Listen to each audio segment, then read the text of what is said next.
हाँ उस्ताद गुजार तचे थी घोट के गानो बदनान गाने का गडवरी न डरो चाकू मु बदनान ऊ चाकू छो बदनान हां उस्ताद भने तो खबर पे हाँ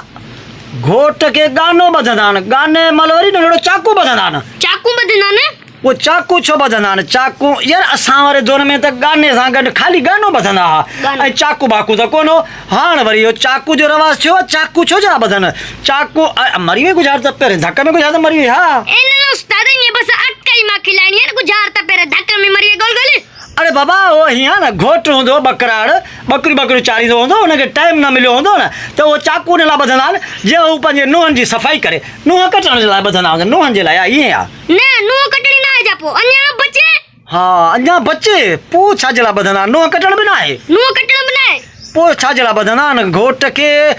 गाने सां गॾु चाकू छो ॿधंदा आहिनि चाकू छो ॿधंदा आहिनि अरे बाबा उहो चाकू हिन लाइ ॿधंदा हूंदा जो घोट आहे न घोट ॿूटियूं ॿूटियूं खाईंदो हूंदो तकड़ सकड़ में उहो माना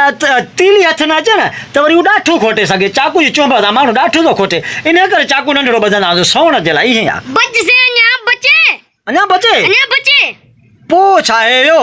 गाने सां गॾु चाकू छो था ॿधनि यार छा लाइ था ॿधनि चाकू चाकू छा लाइ था ॿधनि अरे बसि हाणे गुज़ार त मरी वई न घोट खे गाने सां गॾु चाकू बाबा इन लाइ ॿधंदा आहिनि त जीअं त तकड़ सकड़ में ॾिसो न अॼुकल्ह जा घोट बि तकड़ा आहिनि ऐं अॻे वारियूं कुंवारियूं जेको हूंदियूं त उहे साबरी न हूंदियूं हींअर वारियूं कुंवारियूं बि हरामड़ियूं आहिनि जीअं उन्हनि खे ख़ौफ़ थिए घोटी हिनखे चाकू ॾसे हुनखे हेरास थिए ख़ौफ़ थिए त जीअं हू पंहिंजी लेवल ते अचे इन लाइ चाकू था ॿधनि जीअं हू घोट कुंवार खे ॾसे त हूअ जीअं कुंवार थोरी ॾुजे घोट खां ॾुजे इन लाइ माना हिकिड़ो हथियार आहे चाकू ईअं आहे